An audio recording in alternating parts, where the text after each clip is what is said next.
Just coming off of, well, let me tell you how this goes. Okay. I don't want to see another fucking Audacity screen for like 5 years. I just don't. So I'm actually not looking at the Audacity screen right now. I have the lovely and hyper-intelligent Dr. Stephanie Murphy with me here for a little Wednesday Q&A for the patrons, for the, all the Sovereign Tech patrons on Patreon. Thank you so much for donating, of course. Like to get that out of the way. Not because it's not important, but because I want to make sure I say it because it is so goddamn important. Thank you. Now the reason that I said that, boy, I don't want to see another Audacity screen again is because I pushed. Now, this week, a very rare event happened. And the rare event really is that Sovereign Tech didn't come out till Tuesday instead of Saturday. Unheard of. Yeah, unheard of. There was one time, I think a few years ago, where I had to release on Sunday.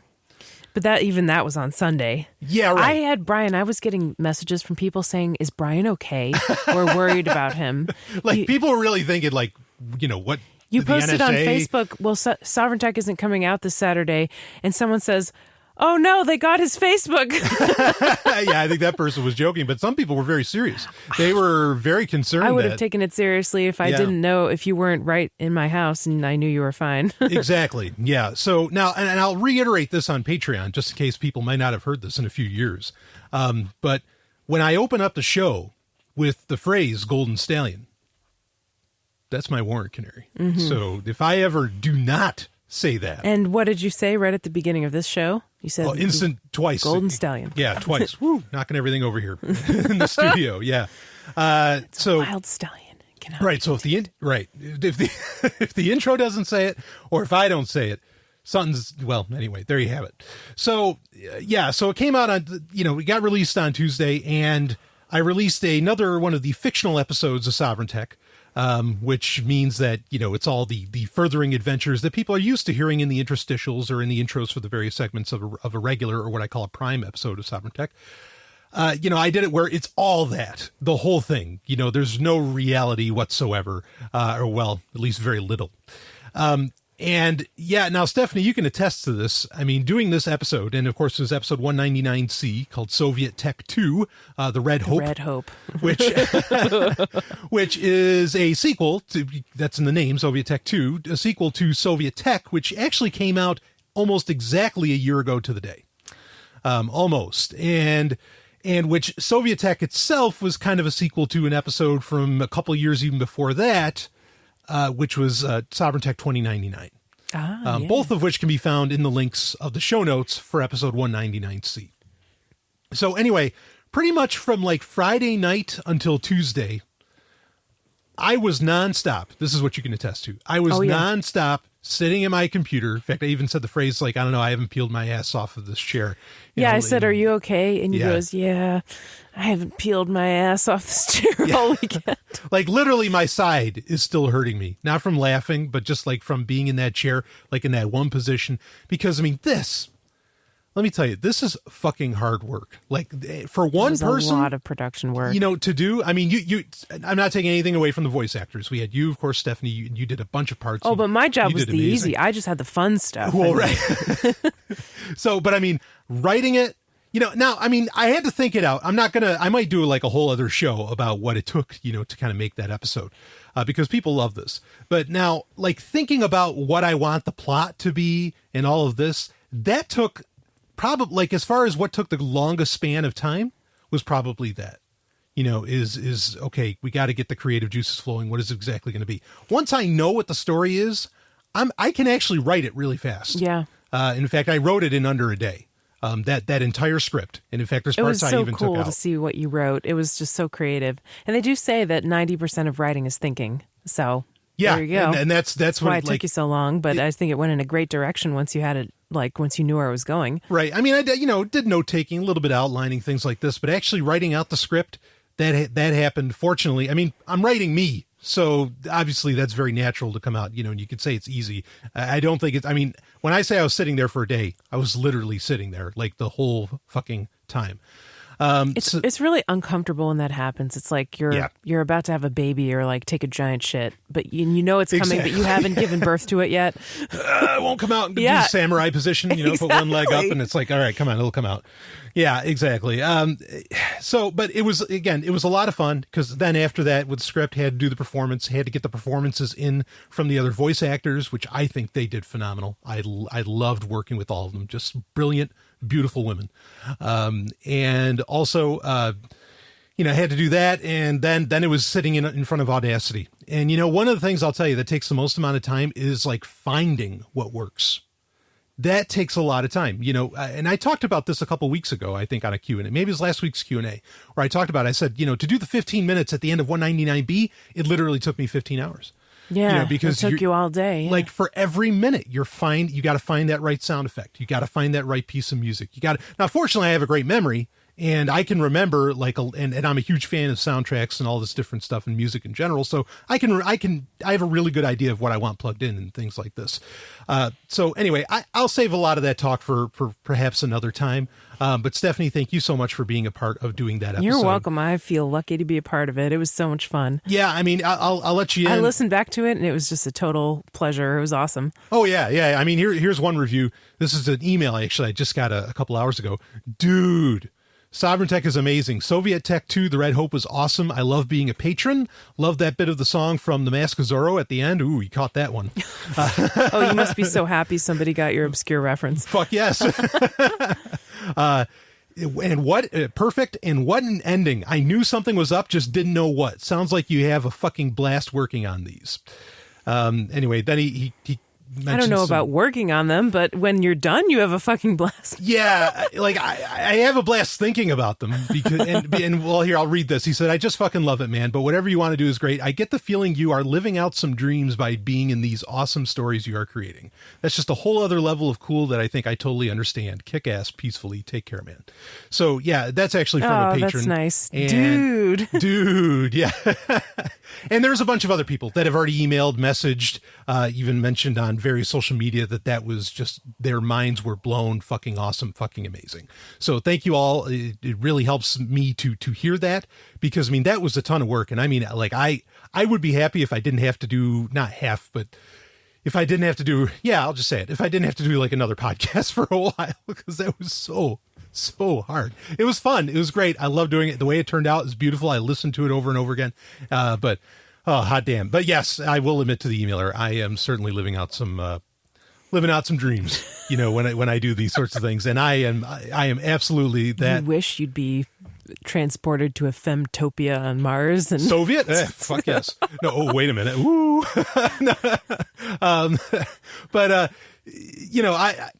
I'm that shallow to live out my dreams on my own little podcast, my moderately popular podcast. So anyway, Stephanie, talk for a second, please. Okay. Well, we saw the movie The Arrival the other day. I wanted to do a review of this. I did.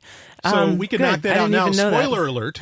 And I didn't spoil really anything of episode 199C. So if you haven't listened to it yet, please go listen to it. And then next week, maybe, or in the next couple days, maybe I'll do a little special about the special.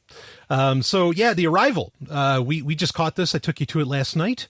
After you took me to a wonderful dinner. And,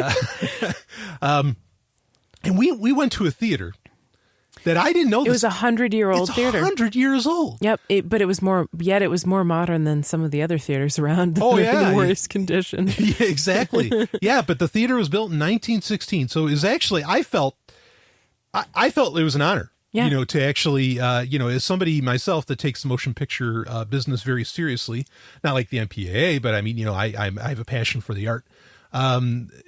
It was a real, I had no idea that it was the 100th anniversary. Otherwise, I would have seen a bunch of other movies there while I was at it. But there's still a month or so left in 2016 that we could see movies there. If they have, no, yeah, see, that's the thing. It was kind of a smaller one, and admittedly, the chairs were a little uncomfortable. So, because the only other movie I really want to see this year, I mean, there's movies that are out that I wouldn't mind catching, but one that I feel like I need to go to theaters to go see is the new Star Wars Rogue One. I will, and that's exactly a month from this recording. I know you don't like Star Wars. I've been dragged into it, kicking and screaming. Hey, But The Arrival actually looked pretty good. It was, we watched the trailer, and it's about these aliens that come to Earth, and they're nice aliens. They're different than a lot of the other alien movies, like Independence. Spoiler alerts, After folks. having just seen the Independence Day, oh yeah, who cares about spoilers? I don't, but I'm just being fair. Anyway, go ahead. After having just seen, I'm not saying anything that you couldn't have gleaned from the trailer, basically. Yeah, more or less. Yeah, more or less. If shit was blowing up, they would have shown it in the trailer, wouldn't they? Yeah, right. So it's kind of implied, but anyway, whatever. So they're nice aliens, and the plot is there's a linguist, and she has to basically translate this alien language. And there's like to be able to find out what the aliens want. Yeah, why they're there. They're at these like 12 locations around the world. And, you know, she's an American. There's one in Montana, but then there's a bunch at like in China and Sudan and Siberia. Yeah, there's 12 of them. Yeah, all over the world. Yeah. So her job is to figure out like, okay, what do these aliens want? And in the process, she realizes something about herself. Yeah. And there's some interesting theories that kind of get laid on, like quasi-scientific theories that get, explored in it. I thought it was good, but not great. Yeah, I'm with you. I didn't think it was that great. I thought it was kind of a dumb thing to make a movie out of. Or it was a dumb thing to make a movie about. I will say that I liked the nice aliens angle. Yeah, and I didn't like that. Like this, I mean, none of the solutions was all right. Let's blow this up. Let's grab the guns. Blah blah blah blah blah. I mean, I thought that was a nice change of pace. Yeah, and there's something to the idea that like when you learn a language, language dictates thought to a certain extent. Oh yeah, they taught that to us in the Army. In fact, there's a saying that when you learn a new language, you gain another soul. Of course, obviously, I don't believe in the soul. I'm an atheist, but I think the concept holds merit. It's an old one. Yeah, I mean, if you really are thinking in a different language instead of reading it and then translating it into your own language and then understanding it, like if you skip that middle step and you're able to just comprehend in the language you're reading, it does sort of give you a new lens, at least, to look at the world, a new way of thinking about certain things, perhaps. Yeah. And you've talked about this on your show before, where like in certain cultures, like what is it in Farsi, the word for wife is like the same as shame or something, or property. It's the same kind of, it's property. Yeah. I mean, like a lot of anything feminine, a lot of the things feminine in Farsi relate to property. And I use the example often because it's like how, if that's your inner dialogue, your inner monologue, like you're thinking of yourself as property all the time, unconsciously or consciously. Right. Yeah. And what does that do to a person? And it's like, wow, that's terrible. Now that doesn't mean everybody needs to go speak in fucking English, because I think English is a terrible language. I mean, terrible language.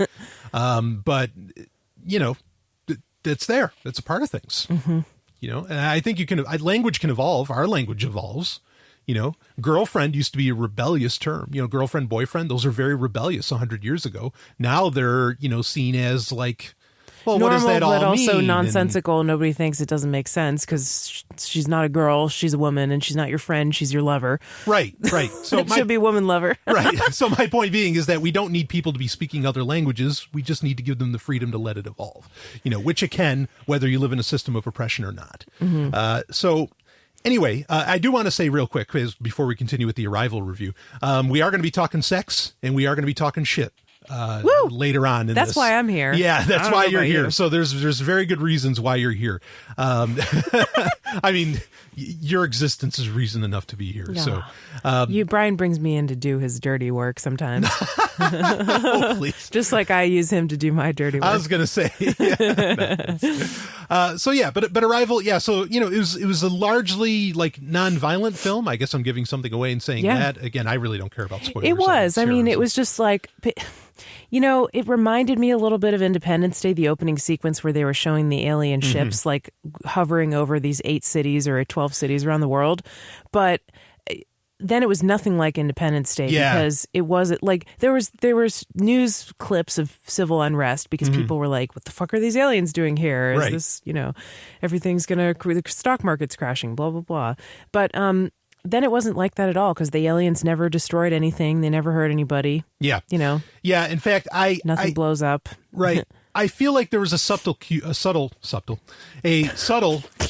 what I get for being such a voracious reader growing up, because like you pronounce shit as it's written, but never make fun of people for how they pronounce things, because if they do it wrong, it probably means because they learned it from reading. Yeah. So anyway, I think there was a very subtle cue that was going to be the case, because the ships all appeared vertically. Yeah. Which you can see in the movie poster and in the trailer. It looks like an egg sliced in half, well, like, it from looks, top to bottom. I mean, if it was horizontal, it would look just like every other Alien movie. It would look just like V. Like it would look just like saucer, Independence Day. It would look just like a flying saucer. But instead, they put it, they tipped it on its end. You know, I mean, that way you're like, oh no, this is different. You know, you're actually going to view the aliens in a very different way. So there's a lot of subtlety in this movie. Like, I think there's a lot of hints, a lot of cues to varying things. I do think it was a smarter film than most, which is actually the reason I wanted to take you to go see it. I hadn't even seen the trailer before I decided to go see it. How I had heard about it is, I listened to a couple movie podcasts, one of them being Collider. And on Collider, they said, look, if you want Hollywood to stop bashing us over the head with these, blow up the aliens science fiction movies. Not that I don't think there's a place for those. I love my Independence Day movies. Okay. And all the rest. Right. But if you want Hollywood to stop doing that, they need to see the monetary signal that people want smart science fiction again. They want hardcore science fiction again, and not bullshit like Gravity, which that was shit. Oh, I never saw that one. That's all right. You didn't miss anything. So I was like, okay, I'm going to go vote with my dollar. That's fine. I'm totally on board with that. That's why I like to see movies on opening weekend. Not because it's like, oh, I got to do what everybody else is doing, but because I know the importance of that signal on how big an opening weekend is. I mean, I used to do, back in the day, I'd see some movies twice in the same day. I could have just given the theater the money for the ticket and not gone and seen it, but why the fuck not? So anyway, so that was my reason for going, was I wanted to see, smart, non-action oriented necessarily science fiction, getting made again, because I don't know why, but it seems like Hollywood isn't making prestige movies anymore. So whatever. But I thought it was good. I liked it better than the blow 'em up Independence Day movies. Sure. Okay. No, that's fair. My only problem with it is the problem that seems to come with almost every movie for all time. It almost seems like, but any movie that has to do with, kind of humanity's future, or I don't know, like the future of the earth or something like this, there's this message of, we all need to work together. Like we all gotta come together and solve this, blah, blah, blah. And I hate that idea of unification and all that. I think is just one of the worst. It's a trope. It's a terrible thing, to even really talk about, because what I think it really comes from, and the reason I think Hollywood uses it so much, and not just Hollywood, the music industry uses it, all kinds of people use it. I think the reason they use that is because it appeals to a negative aspect of narcissism. You got to be careful with that word.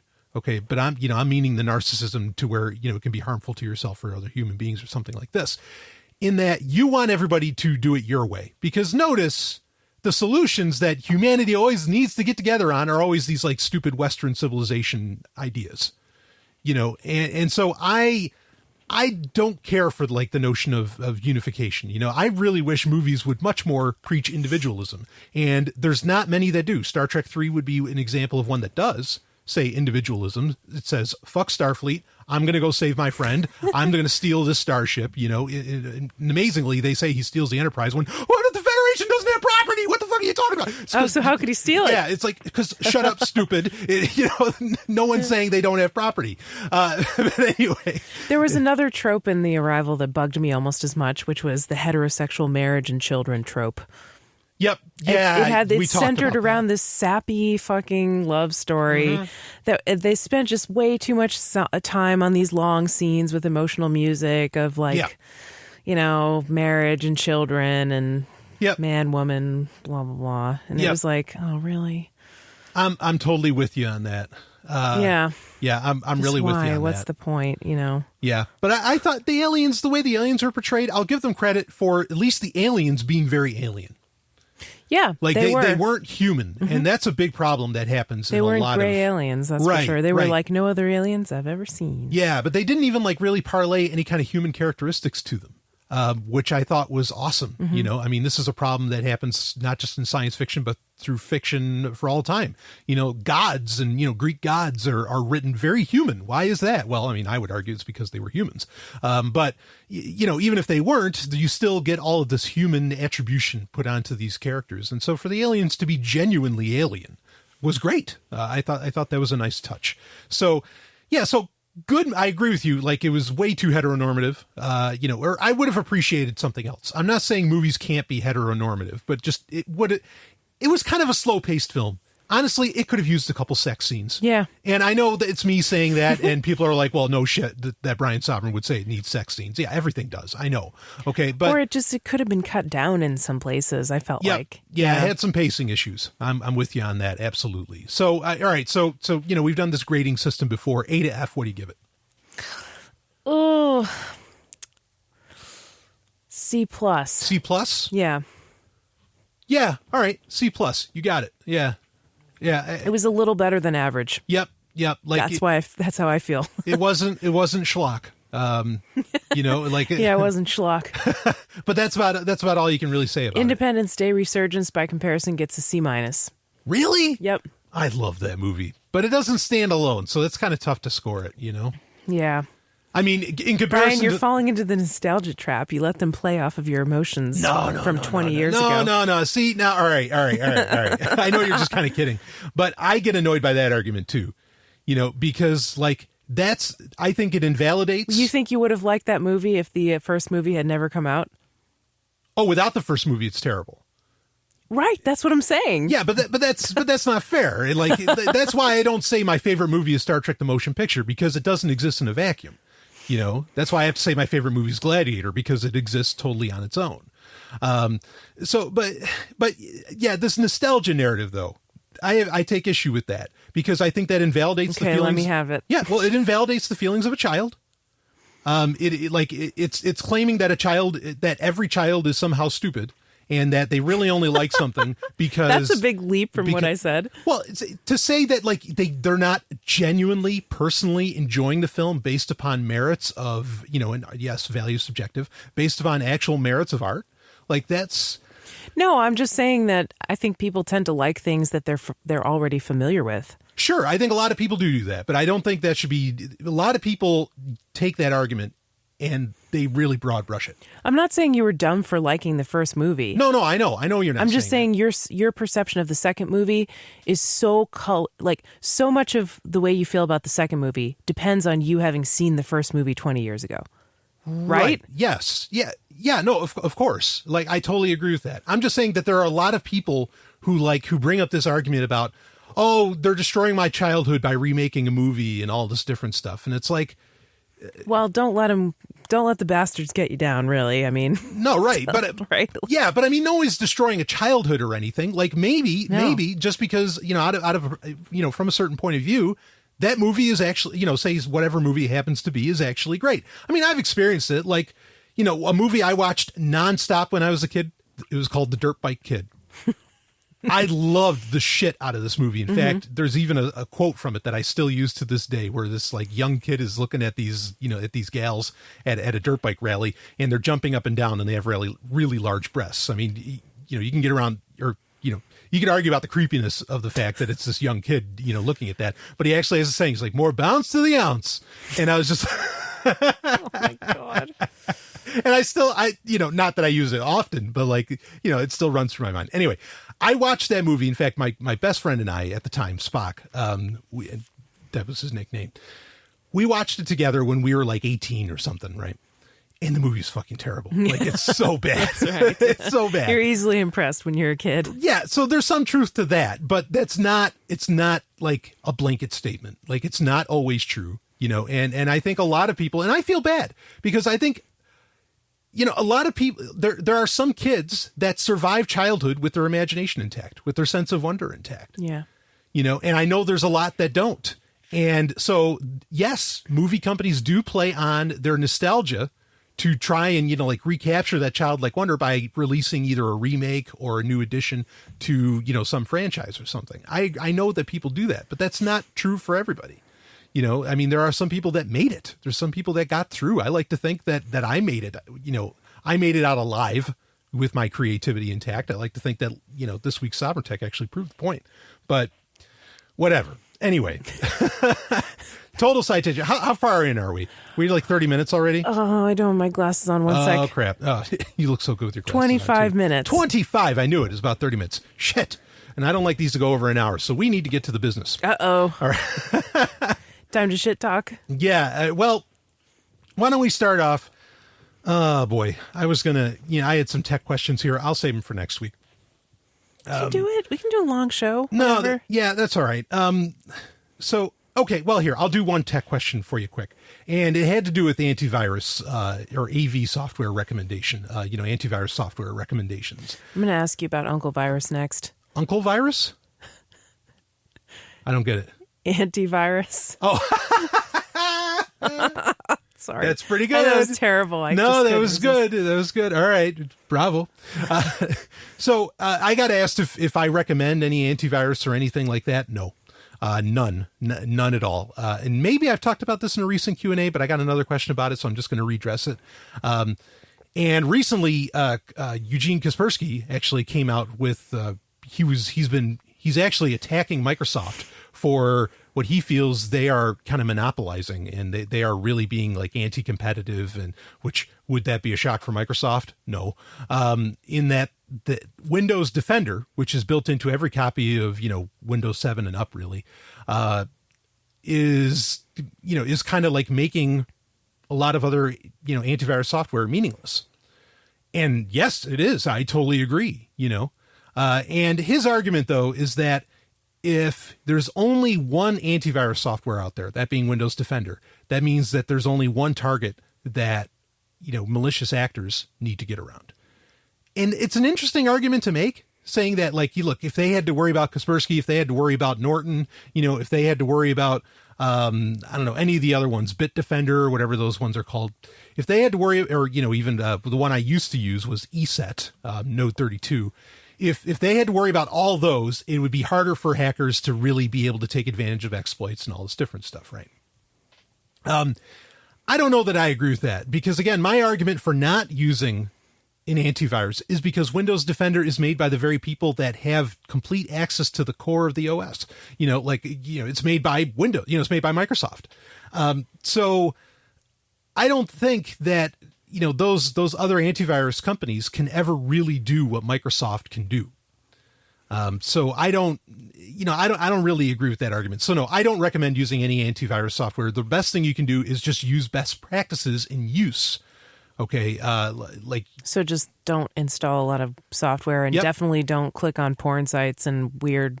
Be careful on those downloads from the internet. Use ad blockers, you know, I mean, go down, like, ad blockers will do more for you than any antivirus software, in my opinion. So yeah, software minimalism, you know, install really only what you need or absolutely want. Be very, very certain about that. And yeah, you know, use ad blockers, all those kind of different little tricks, and just be conscious, you know, like look at the address bar and things like this, you know, pay attention, where you're going on the internet, and you'll be in good shape. So yeah, I mean, that's my thoughts on that. Now, Stephanie, you actually use a piece of software, one that I don't mind recommending, and that is Malwarebytes. Which is different. It's not exactly antivirus software, and I don't use it myself personally, but I don't blame people for wanting to run it, because it does a really deep, thorough job looking for some things maybe that Windows Defender necessarily wouldn't be. You know, it has a different task. It's not just about viruses and all that, though even Windows Defender is doing much of that job. But you know, how often do you use Malwarebytes? I mean, how do you feel about your personal usage I think of the it software? just runs in the background every day. Yeah. It's I guess I have no complaints about it, but then again, I try to use best practices too. You do. You do a hell of a job. And you were doing a hell of a job before, you know, I came into your life. I was like, wow, no, you got it going on. Oh, good. Well, thanks. Yeah. So I don't know. I'm sure there's always room for improvement, but I think a huge part of it is I don't go to porn sites. I mean, yeah. No, I hear you. I hear you. Yeah. So just be really careful what software you install, things like this. I do not recommend any antivirus. I used to recommend ESET, like Nod32 or whatever, and they were great because they had a gaming option, because antivirus kills performance. So you'd have a gaming option that would kind of, turn things down a bit, and that was always very nice. But yeah, now I think it's just like firewalls. Like, firewalls used to be a huge deal. There used to be a massive firewall business like Zone Alarm and some others. And I mean, that's gone now, like when Microsoft built it into Windows in XP and then with 7 particularly. And that's really all you need. Like as far as Windows goes, installing antivirus on anything else, like on Mac or, Linux, I really don't see the point to that. With those things, really use best practices. And actually, Apple's going more towards a app store model for getting software on a Mac anyway. So I think the kind of person that would want, that might need or feel a need for an antivirus anyway, is going to be getting stuff through the App Store, and the App Store does a pretty good job of sandboxing and pre-screen everything. Yeah, and of pre-screening, kind of like much of what you get with with mobile devices. Now, what about Lookout for your mobile phone? So I used to be a proponent of this too, but frankly, I stopped. Yeah. You never told me that you stopped. Oh. It scans every app I download. I have it on my phone. Well, they still do some great work. Like they've discovered, like ironically, so here's a funny thing. Up with the latest Brian Sovereign recommendations. So here's a funny thing, okay, is that admittedly, a lot of like buying an antivirus actually helps fund a lot of security research. So, but I don't know that that's a good enough argument, for looking into these sorts of things. Is there any other way to donate to it, or not exactly? Like I would pay a company that says, okay, we are, and they showed the metrics, we are, we're a security research firm and, we want to crowdsource doing this. Okay, let's do it. When really the only way that gets done is it's kind of passion projects or self-incentivized projects for a lot of the big tech companies like Google, Microsoft and Apple and others. Yeah. Or it's an independent person that finds these exploits and then sells them. Right. Yeah. Well, that's a whole other, see, that's the other thing too, is that a lot of that industry gets funded by the government because they want the 0 days. Yeah. Right. and they are certainly malicious actors because, well, they're governments. But yeah, like that'd be great if there was something independent. But anyway, with mobile, that's a great thing to bring up. With things like stage fright and a lot of this other stuff, like some serious security issues are so baked into the OSs themselves. No security software could really do anything about it, in my opinion. So again, it comes down to just use absolute best practices with whatever you're doing. I don't know that Lookout hurts necessarily. I just don't know that, I don't think that it really hurts performance as to where, I would make the case, do not use Norton 360 because that is killing your fucking computer. The processes, it's terrible how much RAM it uses. It's so bad. Couldn't say the same for mobile, that it works that way. But yeah, I don't really see it. The best thing you could do if you want to do real security on your stock Android device right now, where, you just bought it, whatever, use the Firefox web browser. Go ahead and get uBlock Origin installed on as an ad blocker. Do things like that. That's a great way, great easy way without having to root your system or anything like that. To get security on your mobile device. Now, using Firefox on your desktop, very different story. That's not necessarily the most secure option, but on Android, I think it is. I think it definitely is. Okay. Yeah. So that's that. Glad you asked that question. So, you can keep using Lookout. I'm not saying there's anything wrong with it, but But that is so 2 years ago. No. So, but the same thing's happening. Like, Lookout had that great location service, which privacy, woo, but I get why people would want it. Now Android has that built into it. Google built it right into the OS. So, the same thing's happening that Eugene Kaspersky is complaining about with Microsoft, is they're building all of these features themselves. The companies that make the OS, they're building it right into the OS now. And that's a good or a bad thing. Whatever. People want to complain, but it's like, you do realize that if, these companies didn't do a lot, you're making money, like a company like Kaspersky or Norton or whatever, they're making money off of the very existence of the OS. And it's like, okay, fine. You don't like what we're doing with our OS. We'll stop making the OS. Then what? Then they're fucked. Because, then there's nothing more to protect from. Yeah. So it's kind of, I sort of feel like they're biting the hand that feeds them in a way. I don't agree. Anyway. All right. Let's get, so there, we got a little tech question out of the way. Now I feel like the tech and sovereign tech got laid out. Let's get into some real shit here. All right. Putting on my boots. Now, of course, Stephanie, you are the co-host, or you're the main host in many ways, I think. But we'll say we both host Sex and Science Hour. Yes, that's right. Which, of course, go to sexandsciencehour.com if you want to check that out. But I'm sure anybody listening to this already has done so and listens to it every week. But so I got kind of I got a sex question. Oh. Into this. All right. Yeah. Actually, it was asked on Twitter. So, and that is one of the ways to get in touch with me, to talk about a question on here. So, and the question is, just pulling it up here quick. Ooh, wow, that's weird. Where the hell did it go? Looking. The NSA got to it. Looking. Maybe it's further down. I know you didn't pay for me to, hear me say looking, but here it is. I'm going to fix it in post. All right. So here is the question. What is your view on sexual domination? And do you think girls in general want to be sexually dominated? Why or why not? Now, the second part of this question is certainly absolutely vital that you're here, Stephanie. Not that you can, not that anyone can speak for like an entire gender, right? Yes. No one can speak for an entire gender. Yeah. But, I think you certainly have a lot of perspective on the matter. So let me tell you my BDSM resume. Okay, let's do this. Years ago, I tried out, some BDSM stuff. I went to some meetups and I tried it in my personal life. And I wanted to like it. I really did. I thought it would be cool and edgy. Uh-huh. And I thought I would meet people who were kind of libertarians, who are kind of outside of the mainstream. And I just generally like things that are outside of the mainstream. So I thought, okay, well, why not apply that to my sex life? Sure. I'll get interested in polyamory. I'll get into BDSM. I'll get into homosexuality. I'll get into everything that's alternative, right? Sure. And I have to say, I just didn't like it. I tried to like it. I wanted to like it. And it's not a part of who I am. I realize for some people, they are kinky and they're born that way to a certain extent, or they're made that way early in life. Something in their brain is wired towards them being kinky, and it's a part of who they are. And in some cases, it's a big part of who they are. Right. Not for me. Sure. So eventually I just accepted that I'm pretty vanilla.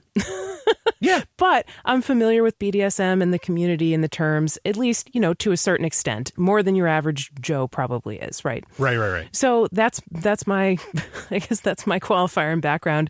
Not very kinky myself, but kind of aware about the issues that surround kink. Sure. What about you, Brian? Well, so I'll ask you first. I mean, were you like more into topping or bottoming? Well, I never really picked a side. I was a switch. I tried both. Yeah. I think it's true what they say about... the topping is master, bottoming is slave, pretty much. Master, slave, dominant, submissive, the person giving out the discipline, in quotes, versus the person receiving it. And there's all this stuff that people say about, like, well, a master is actually really a slave because he's a slave to his desires, love of the sub, and that kind of thing. There's some people who make that argument. I was going to say, I think it's true that to be a good top, you should experience what it's like to be a bottom, and then it gives you more empathy for what the bottom is experiencing. Sure. So you should, you can try it, and then it'll make you a better top. Yeah. So, okay. So I have some experience in the whole thing. Mm-hmm. Actually years and years of it. And I mean, now it's not exactly my thing. Like, yeah, so BDS, Brian, you and I have never really done anything I think that could qualify as BDSM together sexually. No, we've never, I've never even had you call me master or anything like that. Like, that's just never, and vice versa. Like, maybe we've made jokes about it after watching that anime that we reviewed. Yeah. But never in a serious way or a serious context. We've never done a scene together, let's just put it that way. Yeah. You've never tied me up or anything like that. No. I have done it with some other partners, but it was more like after I realized that I personally am not really that into it, I sort of said, okay, well, if my partner really likes this, I can sort of maybe get into it and play along to a certain extent. And I can do a pretty good job of, being I can boss people around. I can be, sure. I can, especially the dominant role, I can get into it. Doesn't mean it's something I want to do every time or something I need to get off or something I even would choose to do if my partner wasn't into it. Right. Right. So it's purely kind of, it's a role that I can get into once in a while if I'm cast in it. So-called. Sure. So yeah, I've done it a few times. But you and I just don't do it together, and I'm perfectly happy with that. I think you are too, right? Oh, yeah. Yeah. Hell, I have no complaints. Yep. Yeah. I mean, none. Yeah. So, yeah. I mean, so I was really big, like when I was, teenager, coming out of being a teenager, I was really big on what's called the Korean lifestyle. I've talked about this before. It's based upon John Norman's Gore series, GOR. And the Korean lifestyle has this like aspect of men are in charge and, women, are to be submissive and blah, blah, blah. I mean, and there's a lot more to it than that. There's family stones. There's all this wild shit. And what I realized eventually was that I was really more into living an alternative lifestyle. Yeah. I was really more into the fact that, and I've talked about this with a lot of things. It's not just sex. This goes across the board. That I think a lot of people, most people actually, really do know there's something wrong with the world. That things function in a way that's just not right. Like it's antithetical to growth. It's antithetical to, perhaps peace and whatever else. And so what excited me was just like having this kind of set rules of how to role play. And I mean, frankly, I think a lot of people, religious people do this. Seriously, Catholics, you go to do a Tridentine mass. Yeah. Are you kidding me, brother? You're role playing. And I know atheists that like to go do that. The more I get perspective on this, I'm a voice actor, so I'm essentially an actor. I just use my voice. I'm not on camera, but I'm using my voice. And the more I think about it, the more I think so many things in life are performance arts.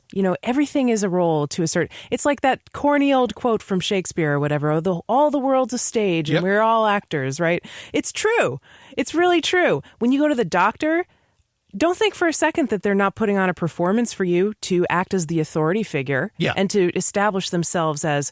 I'm the expert. I know what I'm talking about. I know your own body better than you do. I'm going to use these complicated terms and I'm going to act all authoritative. So you do what I say with your own body, right? Yeah. Like it's all about stuff like that. So sex, there are scripts and roles too, and BDSM is a kind of very obvious version of that. But we all play out sexual roles and scripts. Mm-hmm. If the postmodern people would call these texts, right? Like there's this whole theory. Or narratives. Narratives, yeah, but like it's more than just a narrative. It's like a literal script. It's like you are acting a role. Right. And we do that in so many areas and aspects of life. So, I mean, everybody has sexual scripts and roles that they follow. Some of them we get from watching porn. Some of them we get taught by our partners. Some we pick up from culture. We see them on movies. We see them just in the way that people teach us that we're supposed to act. Yeah. For example, a lot of young women, especially, do sexual things that they don't really enjoy in their own mind or body, but they just think that their boyfriend expects them to do it. Yeah, or this is what they're supposed to do. They see women in porn enjoying them and they think, oh, I'm supposed to act like that feels good. So they moan, and that kind of thing. So we all have roles and things that we play. Now, the thing with anarchists, when we're talking about the state and like not just the state, but like flipping power structures on their head, sex, I think a lot of people think that sex can be a subversive act. And I think I agree with that to an extent. And things like BDSM or things like acting out not the conventional script of a heterosexual man-woman pairing that's intended for merit to model marriage and make children and that kind of thing. Mm-hmm. If you do things that are outside of that make fun of it, perhaps, that is a subversive act because you're kind of mocking that power structure. Sure, absolutely. Yeah, I would agree with that. And they would probably say too, it's like it gets into feminism. Like women are sort of like funneled into these or pigeonholed into these roles of how they're supposed to act sexually. Yeah. So if you can get outside of those roles, that is a subversive act itself, because it says F you to the patriarchy and the structures that oppress you and put you into these limited sexual roles. Sure. So, yeah. So I think that's part of the appeal of BDSM to some people, is it's kind of subversive. It's a little bit like, you're not supposed to do this. But, you know, how mainstream does it have to get before it's not subversive anymore? You know what I mean? Yeah, well, right. And how far does that stuff even go? Like I get worried, you know, because there's people like that, you know, do murder play, which means like you're acting out killing somebody, and like that's like a sexual thing and all this stuff. And I just, you know, I look at that and I go, okay, I get some of the BDSM stuff. And like, even, you know, tying somebody up, that can be done with lace, and it can just be kind of a fun thing. That doesn't have to be kinky. You know, I mean, lots of these different things. I get it. I can kind of understand where they're coming from. But I see shit like that, and I'm just like, nope. There really is, at that stage, when you get into murder play, there's trauma being reenacted there. Something's not fucking right. So the counter... And I hate to lay that out, but you know, I hate, because it sounds very like judgy, and you're doing something Brian, wrong, I'm with you. Yeah. Like, I've struggled with this myself. So the thing about BDSM is, yep, it does look an awful lot like trauma. Things that are done to you non-consensually as a child, like being spanked. That's a big one, right? How could you not see a sexual spanking situation as between two consenting adults and have it sort of remind you of spanking, as of childhood spanking? Yeah, but it tightens the vagina. Don't you understand? What? No, that's what so many people say. It's like, oh, no, yeah, we do choking because it restricts airflow, and so it tightens the vagina and all this stuff, or we spank because it tightens things up. It's like, oh, give me a fucking break. Like, yeah, I don't know about that. I mean, but what I'm saying is, like, it freaks me out too. As a person who is not deeply kinky in the core of my being, I see a lot of BDSM stuff and I think, ooh, cringe. Ooh, she's getting hurt. He's getting hurt. Ouch. Yeah. How could that possibly feel good? How could you get aroused by that? That looks a lot like abuse, you know? Except I know it's not abuse because they're consenting to it. Yep. And you can say, like, you can look at people doing a BDSM scene. You and I could look at people doing BDSM and think, oh yeah, those people are obviously reenacting their trauma, right?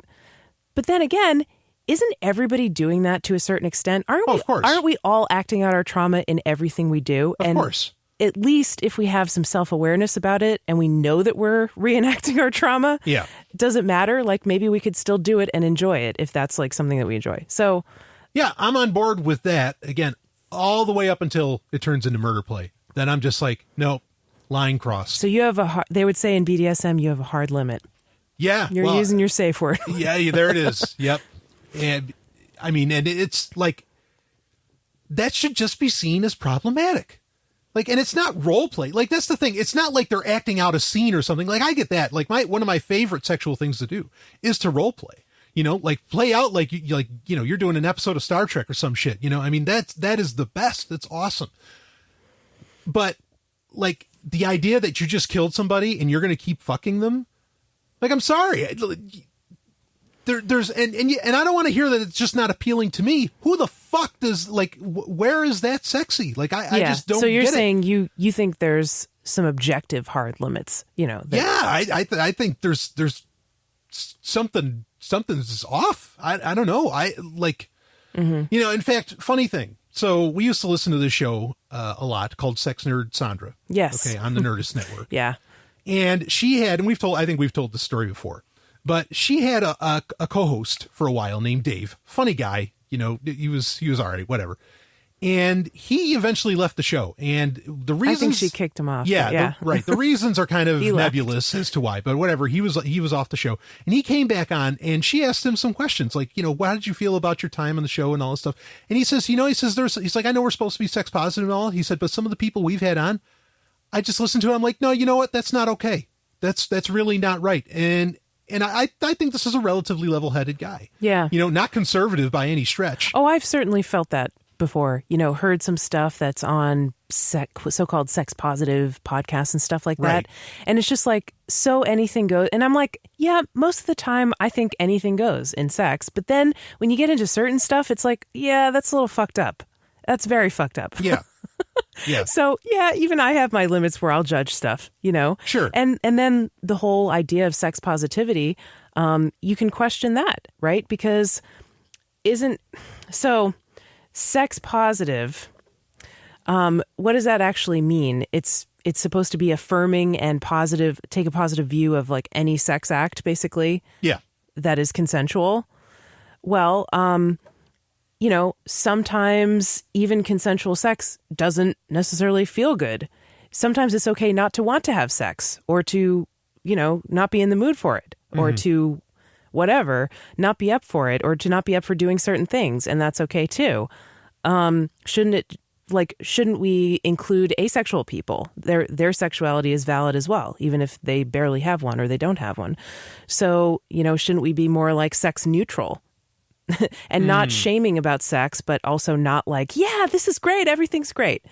And then there's sex negativity, which is sex negative feminism especially gets a really bad rap because people think, oh, they're anti-sex. Well, no, they're not anti-sex. If you actually really read what some sex negative people say, they're not anti-sex. They're just questioning the assumption that's inherent in almost everything, that sex is by definition nice and good. Nah.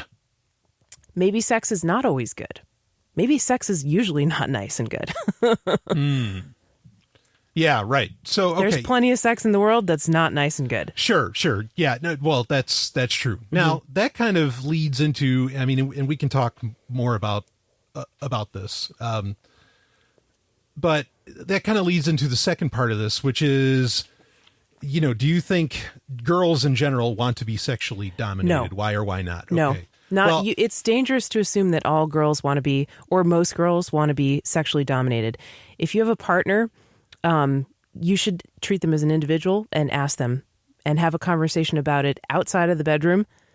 And, you can have perfectly sexy BDSM sex if that's what you're into, having talked about it before, but it's something that you can't just go into with no prior discussion. You can't be a mind reader. You have to really negotiate it out and talk about it before anything actually happens so that in the moment, you know exactly what your partner's wants and limits are.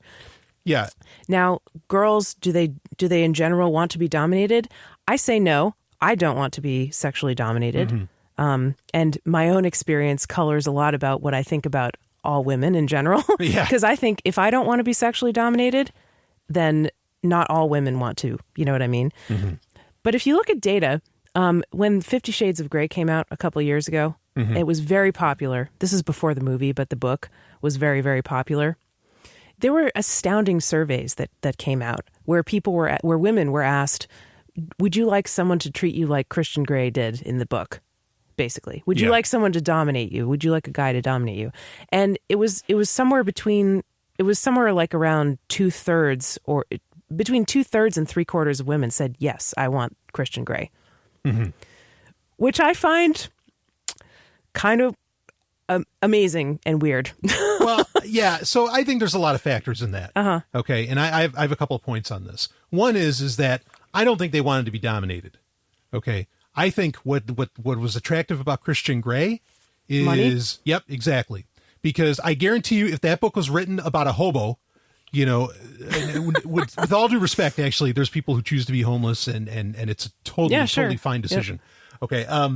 But if it was, I'll put it this way. If it was a bum, okay, that was doing that, no, I don't think anybody would have liked it. But Donald Trump said, grab him by the pussy. Oh, well, I mean, shouldn't those same women who wanted Christian Grey have been fine with what he said? Because Donald Trump has a lot of money. Well, yeah, but how many women really wanted Trump? I mean, there's a lot of women that do want Trump. I know. I mean, how many women were wearing those T-shirts that said, grab my pussy? Oh my God, I didn't see that. Oh, yeah. Oh, yeah, wow, I didn't know about that. Yeah, I mean, so I think the point stands, but...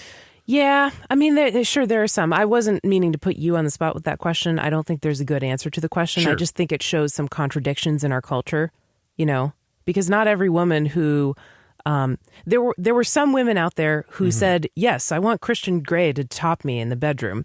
And then they also said, oh my God, how dare Trump say he can do whatever he wants and fuck any woman because he's rich. Well, now that gets to my second point that I wanted to bring up. And that is that a lot of people, I think, would point to, when asked a question of this nature, do girls in general want to be sexually dominated?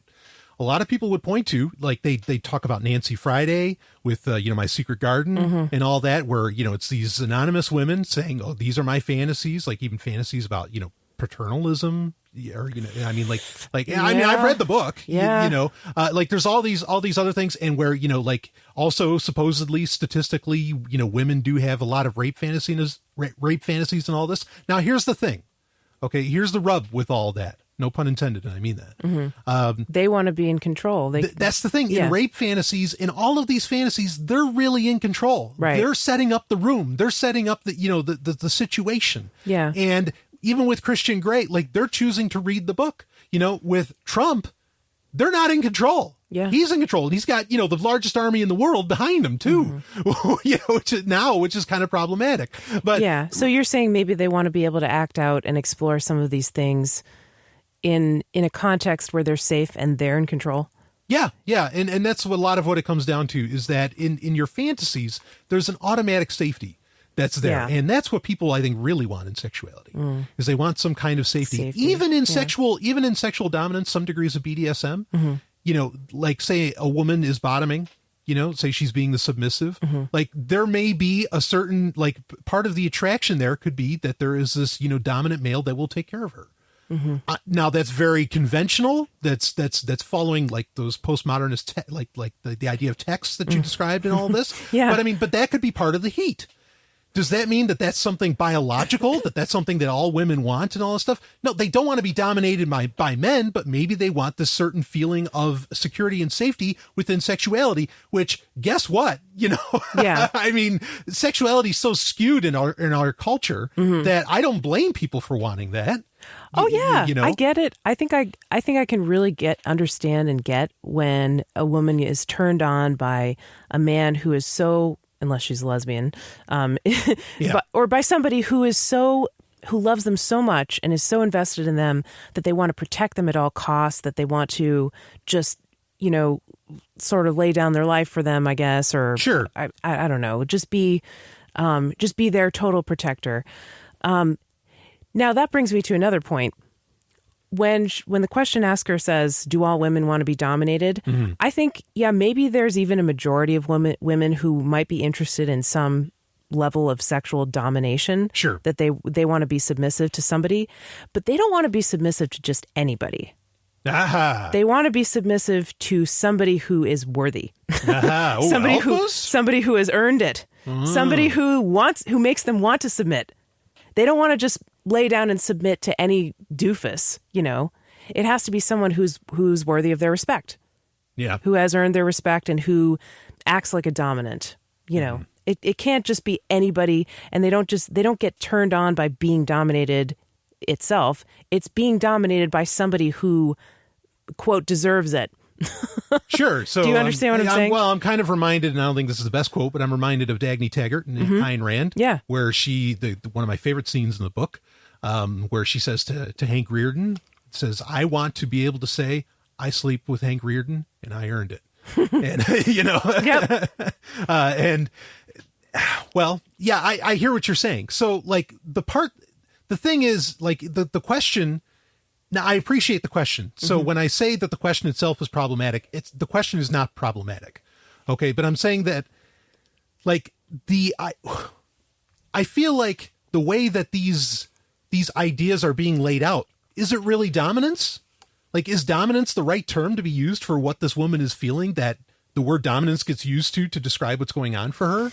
Yeah. I don't know what she means by dominance. No, everybody right. may have a slightly different idea. Sure, but I think I get the gist, but I think that's the thing to question, is that really dominance that you're seeing? Like, it kind of reminds me of, are you, and please, like I said, I know the question asker is a very intelligent person, so, I'm not saying anything about that, but I'm just like, I kind of wonder if we're not using the best terms for a lot of these things.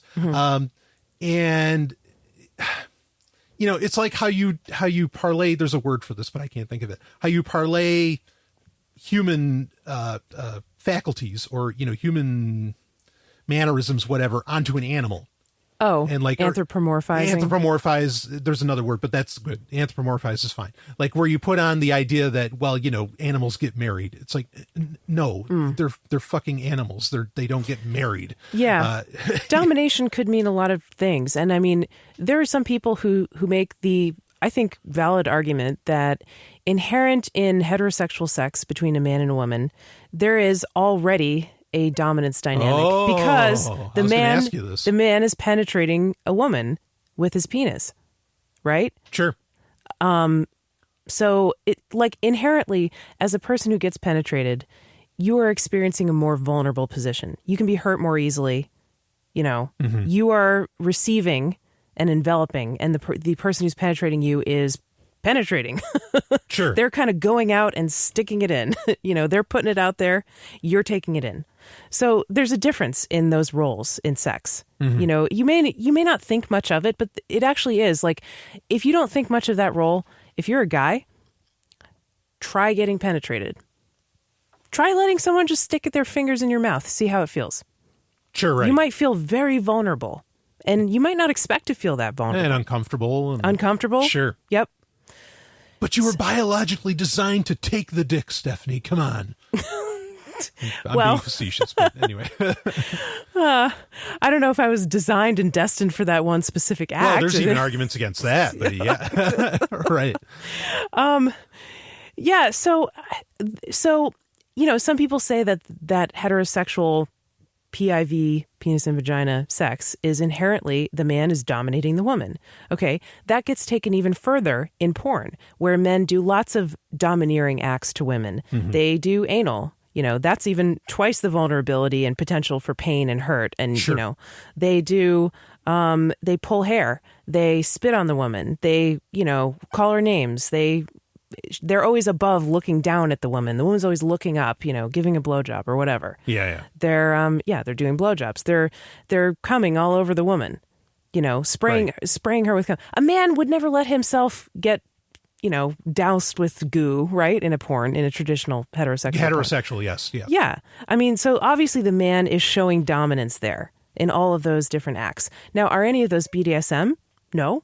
But they're in regular so-called vanilla porn. They show up all over the place. Sure. Choking even. That you could say is verging more on BDSM, but it's very mainstream in porn. So, do all women like those things? Nope. I don't even think, not even close. So not even in general? No. It's hard to tell. It probably depends on the age demographic too. Because when you're young, I think, and you grow up with the internet and you grow up watching that type of porn, you get those scripts installed in your brain. And you think, oh, that's how I'm supposed to enjoy sex. Yeah. So the next time you as a young girl are with a guy, you're like, yeah, daddy, choke me.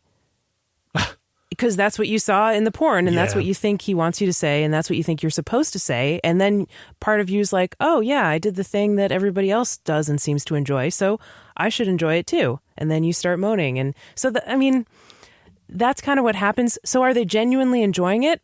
I don't know. Maybe some of them are, but I think a lot of people just kind of copy what they see and then learn to enjoy it.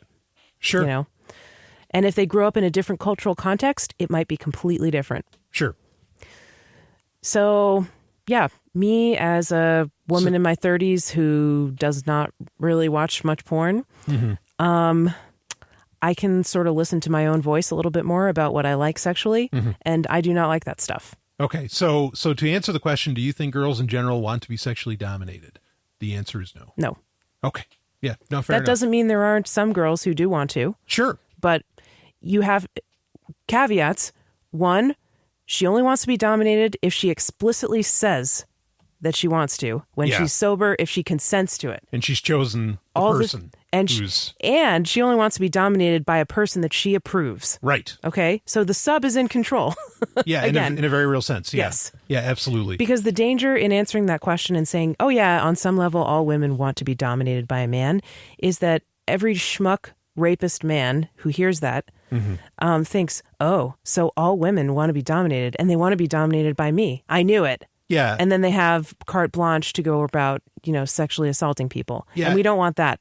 That's not what we're saying at all. Right. I mean, and that's, that's classic, like, pickup artistry thinking, is that, look, women don't know what they want, so you have to tell them. Oh, they know what they want, believe me. Yeah, exactly. I mean, and if they don't, what are you doing with them? Yeah. What are you doing with someone who doesn't know what they want? What an asshole, for like, taking advantage of that situation. Like, if you actually cared about somebody, maybe you'd want to, I don't know, help them out with that. It's terrible any way you look at it as far as that goes. The whole pickup artistry community, fuck that shit. Man, put me on stage once with one of those guys. I mean, and you never see that. You never really see them like get on stage and what, debate with a male feminist? Or just debate with someone who doesn't agree with pickup artistry. Yeah, that'd be because it's so easy to tear apart. Like you guys, you people are terrible. Yeah, you are genuinely terrible fucking people. That's my. At least you're buying into some idiotic ideas. Yeah, I mean, I guess there's some people who they fall into, oh yeah, I'm going to pay for. Yeah, they're just. I think a lot of people are desperate. They're like, sure, I would do anything to get a girlfriend, including loosen my loosen my brain up and let these ideas come in that are obviously fucked up, and believe them. So yeah, we could spend a whole show talking about pickup artistry, but that's not what the question asker was asking. No, yeah. So I'll also say I don't think in general that women want to be dominated. There's a lot of minutia that I could get into as far as evolution and a lot of other things where I don't think it makes any sense that somehow, women don't want to be in some kind of control. That just does, or not, that's not, I don't like how I said that. Okay.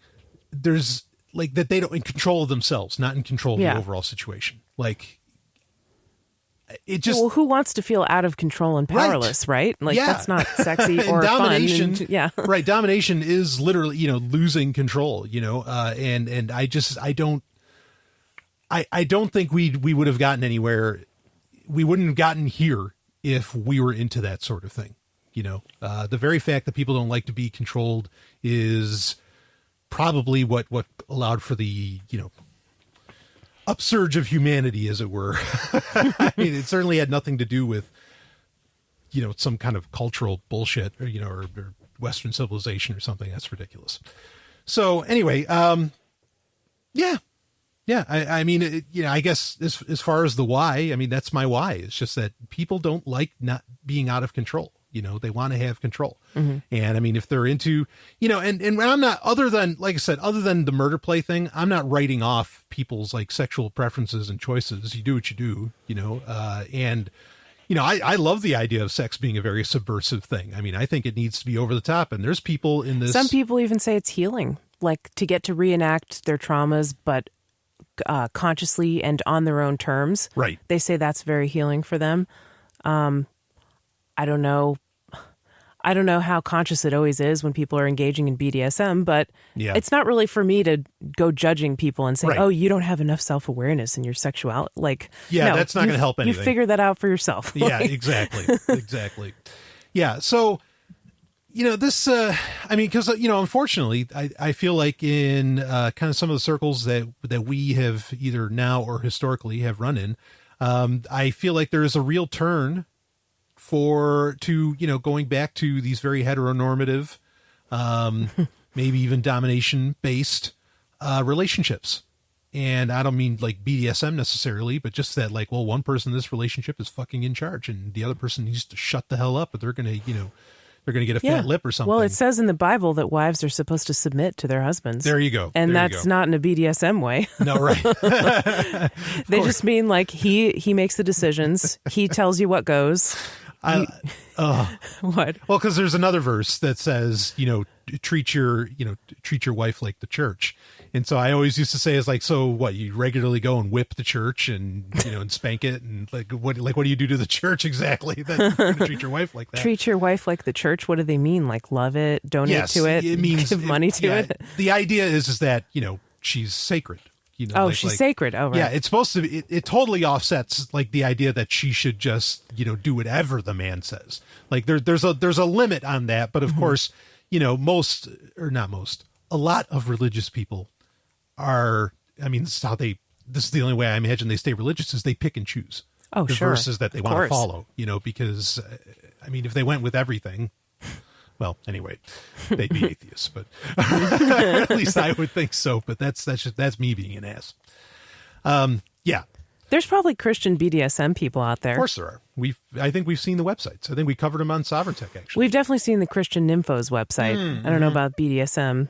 Yeah. But they probably have something to say about BDSM on the Christian Nymphos website. Well, that's the thing. The bedroom is undefiled, in the eyes of the Lord. So, you could do whatever the fuck you want. Yeah. In there, as long as it's between a man and a woman. Well, they said threesomes with two women are okay. Yes. But as long as it's not more than one guy. Yeah, this is what you call squeezing through reasonable doubt. Because there's a verse in the Old Testament where it says that, don't do as the Egyptians do. Mm-hmm. Now, a lot of people take that to mean lesbianism. That you do not engage in lesbianism because that was very popular in Egypt, which... So was makeup? Yes, right. And jewelry and all these different things, which, if you get into very hyper literal translations, especially of Torah or, of the Old Testament, you end up with, you don't wear jewelry. Like Seventh-day Adventists, we weren't allowed to wear jewelry. So, and makeup was also frowned upon. But there's don't do as the Egyptians do. But the thing is, that's very vague. It's very broad. Right. And obviously people don't follow it to its logical conclusion because, how many people are wearing makeup and, wearing jewelry and all that go to church on Sunday or whatever. Eating their beans without soaking them or whatever. Well, right. That's another thing. Yeah. Well, maybe that's why beans are so popular because the Egyptians wouldn't eat them. Don't do as the Egyptians do. So you better eat your beans. Right. Because they thought it was rude to fart. So anyway, But yeah, so the idea is that, look, we don't exactly know what that means, so maybe lesbianism's okay. Women laying with women. I think it's A-okay, actually. I wholeheartedly endorse it. Obviously I'm Talk about a subversive act, love between two women. Right. That's everything the patriarchy doesn't want. So ladies, have at it, smash the state, each other and your pussies, and... Damn right. Have fun. That is subversive. I think lesbianism is subversive. I love it. Mm-hmm. I think, and I'm not saying that as a person that wants to, also engage in it. I'm just saying straight up, lesbianism, wonderful thing. So, all right. That was ironic to say straight up for that. Why don't we change? Yeah. Why don't we change gears? Okay. Onto another subject. I was starting to do a segue. And I guess I'll hit it again, that there are a lot of people who we'll just say it, libertarian and anarchist circles that are, really starting to lean towards conservatism. In a very real sense. More than just lean towards conservatism. Yeah, they're like full on alt-right. Right. They're holding on to it for dear life. And, but not just conservatism, like conservatism on steroids. Yeah. Right. Exactly. So, And a lot of this, I think comes down to, and let me finish this because it'll get us to the point we're getting to. A lot of this comes down to... I will submit and shut up. No. Let you, the man, do the talking. I think this comes down to, like I said, we're talking about libertarians and anarchists, and fortunately or unfortunately, however anybody wants to look at it, a lot of these anarchists are ANCAPs, just for whatever reason. These are the people that, that we... get some kind of social interaction with. And I think a lot of this conservatism, I think appeals to a lot of this stuff is really coming from, where you're in charge of somebody and all that. And I know this is going to sound kind of nuts, but I've said it before on Sovereigntech, so I don't really care. There's this obsession with contracts. There's this obsession with, oh boy, is there ever. Yeah, there's this obsession with contracts. There's this obsession with the idea of ownership, even though people use the term self-ownership, which I think is a terrible term. I get the idea, and I largely agree with the idea, but it's a terrible term because I feel like ownership is inferring transfer, like that you can transfer, right. that ownership. Mm-hmm. And that's ridiculous. You cannot transfer ownership of yourself to, like, I'm sorry, you can't, like that just doesn't, that doesn't work as part of the human condition. And so I think this obsession with contracts and this obsession with, owning like everything and all that, and everything needs to be private, blah, blah, blah. I think it creates some very skewed perspectives on human interaction. And I think that's why there is a lot of this big push into, going back towards very conservative ideas. Because those laid that out, here's an example that a lot of people give is that, look, 400 years ago in Europe, women were treated better than they are today. Like they were celebrated. They were this. I mean, and people will make this argument, and I instantly call them out and say, I wish there was a time machine so we could call their bluff. Okay, yeah. Why don't you go back to Europe 400 years ago and live as a woman? Well, I think okay. So here's the thing. There is some truth to what they're saying, I think. Okay. However, there's a problem with that. Why were they treated so well? And they would even tell you that by law, they had to be treated better, perhaps than they are today. There's truth to all this. Here's the problem though. Why? And why by law was this so? I'm guessing it's all about the babies and eggs. No, it's that, but it's because they were considered property. Ah, that was my That's next why, guess, yeah. Because you treat them, you treat them as well as you would treat, your horse and carriage or something, or your whatever you happen to own at the time. That's a problem because people are not property. That's supposedly what self-ownership's all about. Supposedly. So you have this issue, and what comes up for a lot of this stuff, especially with ideas that I consider to be personally antiquated. Some people like marriage, for one. Some people have very nice marriages. Good for you. Awesome. Great. I'm glad you've got that. Okay. Awesome. I think it's an antiquated idea.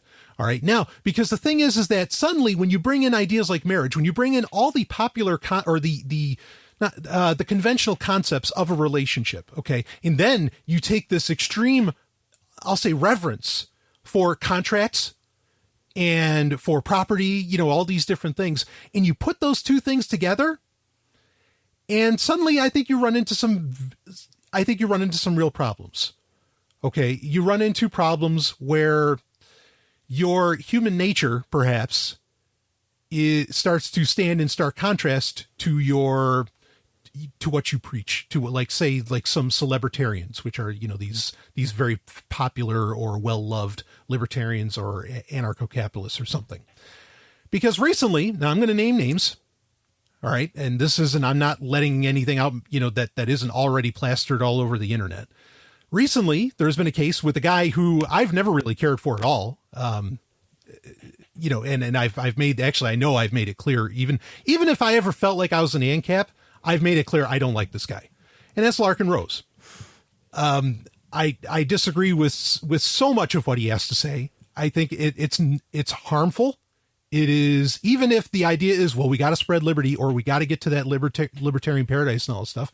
What he suggests is completely off base. Okay? Like, for example, what? Shooting cops. Yeah. Shooting anybody. I agree. The thing that has always turned me off about his stuff is the violent aspects of it. I like the idea of like the dangerous superstition. Yep. That the idea that authority is just something that people believe in. Yeah, it's a religion. You can stop upholding it in your own mind and it loses its power and legitimacy. That, great. The violent tone and violent rhetoric and killing cops, nope, no way. Yeah. That is like 180 degrees opposite from where I am. Right. Yeah. So Larkin Rose, it was revealed that he's a married man. Okay. Now understand, I don't espouse marriage. I don't, people can be monogamous, polyamorous, you be whatever the hell you want. I don't care. All I'm ever about is choices, is having options, because to me, that's real freedom. But this guy's really big. He's married. He's really big on contracts. Marriage is a contract. Yes, it is. Let's call it, folks. Marriage is a contract. I think it's the dumbest contract ever invented, but the most dangerous contract. The most dangerous contract. There's my book title. Okay. He had an affair.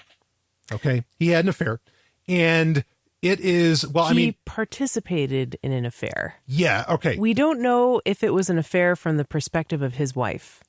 So that's the thing. Supposedly his wife was okay with this. Now here's the problem. We don't know. We haven't heard from her. Right. Now, the woman that he slept with is Amanda Reichwitz. Yes. Okay. Who is somewhat celebritarian. I mean, she gets invited to speak at events, in Acapulco, all these other things. Okay. So, I guess she's, a bigger name than she's got a YouTube channel, right? Where she makes anarchist videos. Right. Yeah. She calls herself the Dragon Anarchist. I've never seen any of her videos. Right. Yeah. So I've read some of her blog posts. Mm-hmm. I consider them very banal. Oh, okay. Not because she's a woman. They're just banal. Mm-hmm. Okay. Just not anything original. No, they're not original, and often enough they're fucking dead wrong. Oh.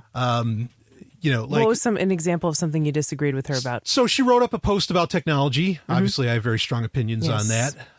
And her whole thing was that, like, look, what Google's doing isn't bad. It's because of the state. It's because, like, the monopoly use on some of the information. When it's like, no, infringing on privacy is bad.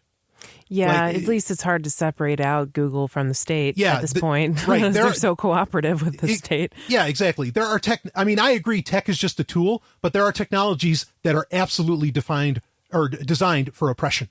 Okay. Like, for human oppression, not okay. So I thought her article was just like so basic, and like it was trying to sound way more intelligent than perhaps she actually is. So, but granted, I also don't think Larkin's that intelligent either. So that's my own opinion. I am an individual. Stephanie does not have to share these opinions. Okay. I'm not going to go calling them dum-dums. I'm not going to call them dumb. I'm just saying they're not like at that level of where I think a lot of people hold them, or where perhaps some of them try to create the perception that they are. Okay. Yeah. I don't have much of a personal opinion about either one of them. I'm just like, I've heard of them. I'm somewhat familiar with the stuff that Larkin has wrote, and it didn't particularly speak to me such that I consider him a favorite writer or anything like that. Exactly. Right. Okay. So that's where I'm at with them. All right. So with my judgments about them. Yeah. So fair enough. All right. So what happened is that now Amanda Reichwitz is also married to a guy named Tom. Yes. And there's a reason I'm bringing all this up. I'm not just here to, talk trash or get all Jerry Springer. Okay. What's wrong with getting Jerry Springer? Well, actually not anything, but anyway, but the thing is that, okay, so supposedly Larkin Rose's wife was okay with this, but we know that Tom, Amanda's husband, was not okay with this and didn't know. And in fact, there was a lot of deception, being laid out, according to Tom, like that she said she wasn't talking to him, that she was, all this kind of bullshit. Tom made a video. That's how we know. Yes. Okay. So now we're taking his word for it, but Amanda, I mean, as far as I can tell, this all seems to be very, like a lot of the story seems to be true. Yes. That Amanda fell in love with Larkin, or however that, that all goes down. Now here's the thing, is that for people so big on talking about contracts, right? Where's this respect for contracts? Like, there was an obvious, did Amanda, and it would be really helpful for Larkin's, for his personal identity, for his reputation, for him to come out and say, hey, she told me that Tom knew, and that has not come out. Mm-hmm. That has not been said. Now, and I know people are instantly saying, is any of this your business, Golden Stallion? Well, it kind of is. Because why is it your business? Because I get held up to these ideas. And I think a lot of people get held up to these various ideals that, well, you got to respect these contracts. You got to respect that, this, look, it says here, the only way we're ever going to get to a free society is if when somebody puts something in paper, when you got it on writing, it gets respected, or there is some kind of, and if it's not respected, there needs to be some kind of consequence. Mm-hmm. Okay. And all right. I get that. I get what you're trying to say. Well, but when your strongest proponents of the fact, like guys like Larkin Rose and celebritarians in general, and believe me, there's plenty others that engage in this bullshit. Oh, yes. Okay. There are. Oh, yeah. And provably so. And, you know, when they're talking about that, I mean, if they can't, so here's my problem. Here's why it concerns me, is because I keep getting told, you know, well, if they're not into capitalism and contracts, we can never have a free society. Well, guess what? The capitalists and the people that are into contracts that I encounter that have the largest voices, that are supposedly the thought leaders in this space, if they won't respect the contracts in the first place, what kind of hope could I possibly ever have? You know, that capital, you know, the ANCAPs and all this they've got it together, and that all society is going to be fine and dandy.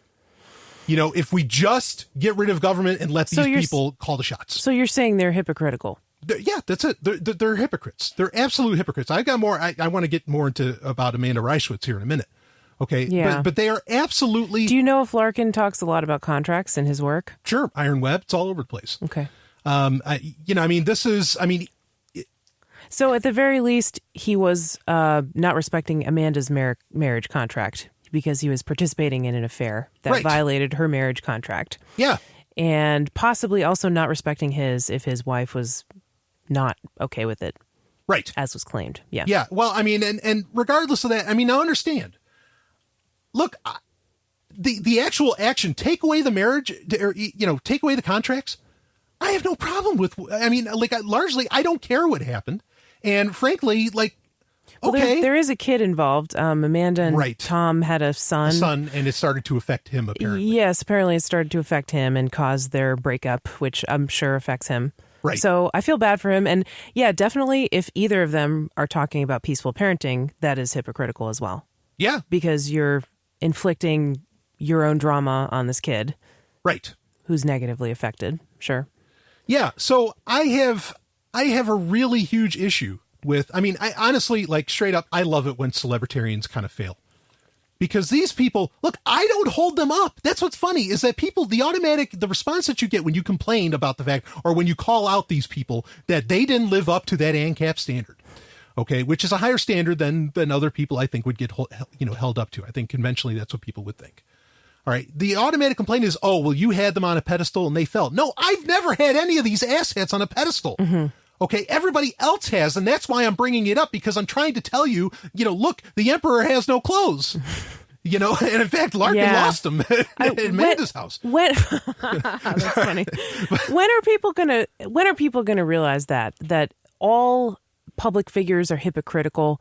That none of us are perfect, right? Like, I was going to bring up that as a devil's advocate kind of point, but I think it ties in with what you're saying. It's like, all of us are imperfect. We all make mistakes. Yep. And as long as we don't claim to be perfect, it's okay to make mistakes. Yeah. You know? But when we buy into this idea, if other people start thinking we're perfect, and then we say, yeah, well, maybe I am kind of better than everybody else, and then we make a mistake, then that's a problem. You know? Yeah, well, and here's the thing with Larkin in particular, why I think this is concerning, is that, I mean, he's one of those guys that, at least in the past, has brought up, look, if somebody violates the NAP, and, you know, breaking a contract is violating the NAP. You pull out the gun. Grounds for, start shooting. And I mean that literally. That is not an exaggeration. Start fucking shooting if somebody does that sort of thing. You know, and yeah, that's a problem. I mean, and then they can't even agree on what the NAP actually means and what's breaking the NAP. Like, I saw a post on Facebook saying, what legitimate claim of aggression does somebody have who was cheated on? In other words, how does cheating on someone break the NAP? Mm-hmm. And a bunch of people comment. It turned into a 100-comment thread easily. You know, there were a couple of people who said, well, obviously it would be a breaking of a marriage contract. So there's breaking of a contract, which is fraud, right? Yeah. I said, well, you know, thinking of it in the context, first of all, I said, it seems obvious to me that cheating on somebody is a jerk thing to do. And that's enough reason not to do it, right? I wouldn't want to be treated that way. I have empathy for other people, so I'm not going to treat someone else that way, right? Right. So that's enough of a reason to abstain from participating in cheating. But I also said, if you think about it in terms of the NAP, I guess you could say cheating usually involves lying, which is fraud. Mm-hmm. And it could also involve threatening with biological weapons, which are sexually transmitted infections. We talked about this. We talked about it, yeah. And then I thought, like, someone was arguing with me about that. First of all, the person who started the thread said, well, fraud always involves property. So therefore the implication that just simply lying is not fraud. I never heard that before. Does fraud always involve property? I don't think so. I think if you give someone information and they act on it thinking it's true, and then they get hurt because of that, I think that counts as fraud without involving property, right? Yeah, I think somebody would probably massage it to where they would say, "Oh no, in the end, it's all property." You know, but where's the property? I don't see it. It seems clearly fraud to me, but I don't see where property is involved. Like fraud could be, you could be given, like purposely incorrect financial advice, and you lost out on money. You know, that would be the property. Or perhaps you buy a house with your spouse, and your spouse was actually cheating on you, and you bought the house under the assumption that they were being faithful. Yeah, I mean, so I could see people massaging it to that, but I agree with you that I think fraud goes beyond just property. Yeah. Yeah. And the STI thing, I mean, someone gave me pushback and he said, are you saying every time people have sex with each other, they're pointing biological weapons at each other? And I said, yeah, I think they actually are. I think they're actually breaking the nap every time. Both people are mutually breaking the nap every time they have sex with a new partner, even if they consent to it, because you can't help by pointing a biological weapon at somebody. People can have STDs and not know that they have them. And even a cold that's transmitted via having sex with someone is an STD. Some of these so-called weapons are like a wet noodle and they're not going to do much damage. But some of the weapons are a little more dangerous. Like, some of them are an annoyance like herpes. Some of them are more dangerous like hepatitis and HIV. Right? Sure. So, but when you have sex with a new person, it's essentially like playing kind of Russian roulette, and you don't know which of these weapons are loaded and they're all pointing at you. But you agree to take that risk because you assume that you're going to get benefit of pleasure from it, right? And you agree knowingly and acknowledge take that risk. When a person cheats on you, that's your partner, and you thought they were being monogamous to you, you don't agree to be exposed to those STIs. Why would you, right? Why would you want to be exposed to STIs, when you get nothing out of it, right? Yeah. You just get harm. So I think that's a legitimate claim, you know? Right. So now, but then it made me think that like maybe that's such a common situation where any germ that could infect someone else is potentially a nap violation. That means that we're all like nap breakers. We walk around all the time breaking the nap. Yeah. But people think of it as this like mortal sin, like, oh my God, if you break the nap, then you just might as well freaking die, right? Yeah. But we're all breaking the nap all the time. It's just mostly we restitute people, or it's such a small offense that it can be easily restituted. The real trick is not to do anything that's impossible to restitute. That's so bad that you can't make up for it, Sure. Yeah. So, I mean, that, and we talked about this, off air. Yeah. A couple days ago, I think it was. But so here's the thing. And this is part of the problem is that, look, the nap is not liberty. The choice is liberty. Yeah. The ability to choose the nap or to break the nap, that's liberty. Like that's really like that's what, human freedom is kind of all about. And frankly, the choice to no longer care about your marriage contract, that's liberty. But the thing is that that's not how things get sold. Okay. How things get sold is that the nap is liberty. And that if anybody breaks it, your liberty is to blow their fucking head off. Like, I mean, this raises huge issues. And again, where if we could just kind of admit to ourselves as human beings, look, we're freaks to varying degrees, like we were just talking about with BDSM and all this different stuff, right? But we're all sexual freaks. Like, I mean, this is okay. And we're all nap breakers. That's another thing. That's another thing that's important to admit is we are all fucking nap breakers. Right. None of us we're all sinners, if you like, right? So most of the time we repent. And most of the time we make up for the things that we did. That's just an analogy. But none of us are perfect. Yeah. Right. It's an analogy. But because we all make mistakes. We all hurt other people intentionally and unintentionally through the course of our lives. Right. Usually we make up for it somehow.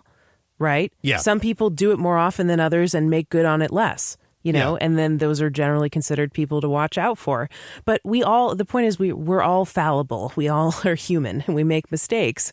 And to think otherwise about anyone, to think anyone is perfect is a huge mistake, and you're just going to end up disappointed, no matter who it is. Yeah. If it's a human being, they are not perfect. Yeah, absolutely. I think that's a really important point to bring out. I remember, I think it might've been episode 46 or 47. It was the first time I really lost my cool on the microphone of Sovereign Tech. And it took you 47 episodes to lose your cool. I kept it pretty calm but then that episode, I just kind of, and I remember what I was talking about. And I said, I said that all rights are, I think this might be the exact quote that I said, all rights are an excuse to punish. And I feel like that the NAP is really just an excuse to punish in a lot of ways. I think that's what it's all about, is give me a framework to where I get to prove that somebody's wrong. And that's what it really comes down to. Yeah. And people are so into this punishment, mentality, rewards and punishments. Yeah. Have some and they carrots just and can't sticks. wait to be the one doling out the punishment. Yeah. They want to be the dominant in that situation. Right? Yep. Yeah. It seems people it's binary thinking. It's lure or the lash. And, when the human condition isn't binary, it just isn't. So I get, this is why I get concerned. And honestly, I mean, straight up, not that I want anything to happen to that kid. I hate that if that kid suffered in any way because of, what Larkin and his mother did. But I absolutely revel when these celebritarian figures come tumbling down, when you find out they're not perfect, because they get held up, they get used. I mean, I've been in the arguments where these people, but this person said this, and it's like, and so what? What does that have to do with anything? Unless the person's talking about choices, who gives a shit? I mean, and it's just, so I think it is important. It's not something, it is a case where, and these people make themselves public. Both of them are effectively celebritarians. Okay. They are putting themselves out there when they write their blog posts and they do their videos. They are saying, I did this today. And frankly, once you're doing that and you're doing it for the purposes of having it reach into a mass audience, that part of your life becomes something that it is other people's business, right? If they invest the time into watching what you're talking about and all of this different stuff. Okay. I agree that, you're better off going through life, acting like nobody's business is anyone else's business. Okay. Like that is a key to happiness, in my opinion, and I engage in that as often as I can. But in the case of this, I feel like I get held up to a lot of fires personally over, some of my views that don't fall in line with a lot of other libertarians. And so when these guys, fuck up on their own shit, I laugh about it, and I think it's important to bring up. There's a lot of these guys where if you found out that they did this or they did this, it would kind of, I feel like what they espouse would very much fall apart. And this is doubly crucial when, you're a person that's supposedly living this free life and telling people, this is the other thing too, is that they are going around telling people what's right and wrong. And yet, and again, that the punishment is effectively, you can start shooting or something like this. And then they start telling, then they break their own quote unquote rules in all this. And so, I disagree with the rules, but anyway, I'm kind of all over the place with this, but I want to get into another aspect. There's a double layer of hypocrisy, because it's like the rules are for you peons, not for me at the top. Right. And that's what governments do. Yeah, there's one set of rules for those in charge, and there's another set of rules for everybody else. Yeah. Yeah. And the other concern I think that comes in is that you see these people, and they get the social, like, here's the thing. If Larkin Rose was just online talking about whatever the fuck he talked about, why would I care? I don't give a shit. Anybody can get up there, it doesn't matter. It could be Jamie Foxx. It doesn't, whoever, go ahead, fine, talk. I don't care. The concern comes in when you see on the internet, and it's very easy to see on the internet, at least you hope it's real, when you see these social signals that people really agree with what they're saying. When large amounts of people, Larkin can get 800,000 likes on things on Facebook. I don't know. I don't follow him. Well, I looked into it. It can average about that. It can be less, but it can be more, significantly more. And that's where things get concerning, is that, wait a second, there's 1,000 people that think that's all right. And 1,000's a drop in the bucket. Sure. But not in liberty circles. That's a lot of people in liberty circles. Now, one could argue that those numbers are bullshit and he got a Bangladeshi special, and those aren't actually real people. And I am totally open to that, because I will tell you right now, I know for a fact that there are secret groups, particularly within ANCAPs. This is a true conspiracy theory, folks. I you heard it first on Sovereign Tech. Right. I theorized it, but now I know for a fact that there are secret groups where all these guys pump each other up. and they make themselves look more important than they are. And they're putting on this gigantic facade, and they're just running their own little cabal, you know, and you could say it's to harm no one. Well, guess what? There's a little kid who apparently was very much affected by something that Larkin did. And there is a husband who, you know. Yeah. Oh, he was completely torn up. Yeah. Who knows? You know, I mean, it's. I felt bad for him. I did. Sure. So now let's shift on this. Okay. Because here's another concern that I have is that, and I don't know, here's the other thing. I don't know how much of what got revealed about Amanda Reichwitz was known previously, but her name, the Dragon Anarchist, comes from the fact, and folks, I shit you not, she thinks she is a dragon. No, I'm not saying she thinks like that, you know, she's the girl with the dragon tattoo, or that she, you know, that she's like part of some clan, you know, that was named, you know, instead of Dugan, it was named Dragon or something. She thinks she's a fucking dragon. All right. At the very least, it's a serious spirit animal thing going on. Yeah. Yeah. And then apparently she also thought, we'll just keep adding on. She also thought, this is all according to her husband. Yeah. Well, that's the thing is I don't know how much she like admitted to this outside of that. Okay. But I mean, I thought, wasn't he saying something like she thought she would transform? Something like that. Yeah. It's in his video. I can send you a link to it if you want. All right. Well, yeah, that she was kind of going back and forth between dragon and human form, and she would rather be a dragon, and that she thought she grew another heart and it was beating for Larkin. Yeah, all right, but that's the thing. She thought she literally grew another heart. It's like it's hard to take something like that literally, but I mean, this gal gets, again, the social signals that you can see on the internet are high. Okay, now I'm not jealous of the fact that I don't get those kinds I get fine numbers. Okay, I get thousands and thousands of metrics, you know, in all different times. Yes, and quality too. Yeah, right. Thank you. You know, I'm not jealous of anything. It concerns me that people fall for this shit. Like, yeah, I mean, the concern is like, it sounds definitely woo-woo, the stuff that she was saying, and perhaps out of touch with reality a bit, yeah, you could say. More than a bit. So does that speak to a lot of people out there on the internet? Maybe. Well, that's a problem.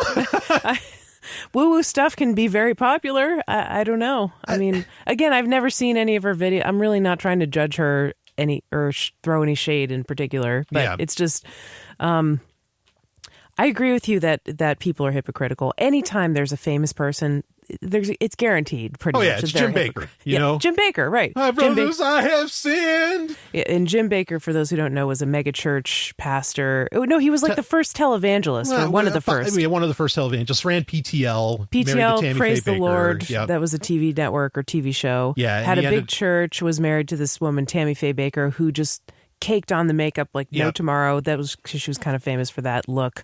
And it turned out that he was embezzling money from the church. He was having BDSM orgies with sex workers. Jessica Hahn, in his office at the church. And this big scandal came out, and he had a tearful confession on the TV show saying, "I have sinned." Yeah. Right? Yeah, exactly. So Brian always says about these libertarians, when's their Jim Baker moment going to be? Yeah, because it's coming. When are they? Yeah, because it's coming, no matter who they are. When are they going to come out and say with a tearful confession that they have sinned? And, you know. Right. And, you know, it doesn't have to come either. You know, frankly, like, honestly, you know, forgo all the morality. Just like say, no, morality is a spook. You know what I mean? And yes, I have love and I have empathy for other individuals. So, you know, I'm going to follow the platinum rule and I'm going to treat them how they want to be treated. But other than that, like, you know, this idea that you know, a man needs to be with a woman or it's one-on-one is the only way to go. Well, maybe at least the people, the high profile people could stop giving moral teachings to other people. Exactly. You know, yes. To their peons that they're speaking to, that they're preaching to, you know? Yeah. Like, don't preach. That's what makes you a hypocrite, is when you preach and you tell other people how to live and how to act. Right. And how to be moral, and then you don't follow the same rules yourself. Yeah. Yeah. So anyway, you know, I don't know. I haven't looked into to see if there's been any downtick, because I really don't care that much about these people. If there's any downtick in Amanda's, you know, social presence and in the interactions that she gets and all this stuff. Ironically, it might have gotten both of them a boost in their popularity. Social media. That would be terrible and ironic and Well, I mean, because like supposedly that's what these people are all about, is that no, we respect contracts. We're going to we're better than, you know, than the rest of society. We're not like these schlub millennials. We give a shit about what's written down on paper. God damn it. You know, and all of this stuff. Right. Anyway, it worries me. At the end of the day, for me, I'm not even talking about Larkin and Amanda. Mm-hmm. I feel like the movement's just full of not all, but a lot of morons. Morons and hypocrites. Morons and hypocrites. But Brian, every time you get a big tent, it's full of clowns. You know, like the bigger your movement is, you're getting idiots and spies, and you know. I agree with you. I'm sick of hypocrisy and people just going off the deep end and like completely changing their philosophy and, you know, all this other stuff. Well, and moralizing when you know the morality's off, and then they even themselves become hypocrites, you know, under that same preaching. But yeah, go ahead. Yeah, no, I have the same complaints as you do about the hypocrisy and what was the other thing you said? The moralizing? Oh, yeah, the moralizing, and the hypocrisy. So, yeah. Sorry, I don't know where I was going with that, but I just wanted to agree with you. Sure. Yeah. So, I mean, I don't know. You know, I mean, this is something I've brought up a lot, is that I think I made the mistake of, you know, especially like when you first get into anarchism, like especially more that like say the capitalism bent or something, and you're reading Mises.org or whatever, you're reading very logical, well thought out arguments and all this stuff. And so I think you go into it saying, oh yeah, this whole movement's big on critical thinking. And then you find out somebody thinks they're a fucking dragon or that they grew a second heart. And it's like, where'd that critical thinking go? And there is not a lot of critical thinking apparent in the liberty movement. Right. And again, this is a popular person that people apparently like to listen to. Now you can say it's just because she's a conventionally, supposedly attractive woman. That's value subjective. I'm not saying I agree with that. But you know, and that's why people kind of buy into it or whatever. Fine. You can say that, but it's really kind of depressing. You know, when you know, I mean, that's the thing, so Kokesh recently ran into some heat as well. Oh yeah, that's right. With you know, and there was a video by a woman named Macy. The way he treated Macy Tomlin, who was his ex-fiance. Yeah, and he did the same thing. Oh, I have a contract that you need to be involved in this. I'm going to have threesomes. I'm going to do all this, whatever. And like, and if you break the contract, I want to go jerk off in a parking lot. I mean, that's kind of the, like, effectively, I'm not doing the best job of describing that situation, but that's kind of, you know, he treated her like a slave, right? You know, so now while talking all about freedom. Yeah. So now here's the thing: is that myself, and I know a lot of other people knew. Long before, I mean, years ago, knew this guy was scum, knew this guy was shit, knew that like things are off about this guy, you know, and like he's not living up to what he's like, you know, trying to put out there. Okay. And you know, like, but now people are suddenly like, oh yeah, this guy is terrible. It's like, how did you miss it? And I've never, like, I think I might have ever said 2 words to the guy. In fact, I remember where I actually met him, you know, finally, and like actually shook his hand. Of course, he gave you a giant hug. But you know, this was. Oh, I was trying to remember that. Vermont. I forgot about it. Oh yeah. It was Vermont. And like, you know, big hug to you and any woman there. That was the first time I met him. Yeah. And the guys was like quick handshake. And then his eyes admittedly dart, you know, or instantly would dart back to any of the women there, you know. I mean, guy's a total womanizer. So my opinion. He always creeped me out. I never went near him. Okay, how are other people missing this? Like I said, it didn't take that situation. Question. I didn't like him before that encounter that I actually had. Me too. I always got creep vibes from him, and I stayed away. And there were so many people who were like, "Oh, I thought he was so great." Right. And then all of a sudden, this news came out, and they're like, "How could I have missed this?" But then there were plenty of other people who said, "Yeah, I always thought he was a creep too." Yeah, I mean, Larkin never really liked the guy, you know. And I'm just like, no, I know there's something not right here. You know, and then this comes out. Honestly, Amanda Reichwitz, what little I knew of her, I was like, why are people giving her any credence? The stuff she's writing is provably, like absolutely objectively provably off base. Yeah. You know, so what I think maybe to get to the point where you're invited to be a speaker at all these conferences and stuff like that, and you're treated like royalty, I think you kind of have to go full narcissist or something to even get to that point. And the reason why we don't get invited to speak very often is because we're not at that point. Sure. And I hope we never will be. And please, look, have I done hypocritical and contradictory things? Yeah, of course. I have. Have I made mistakes? Things. Oh, yeah.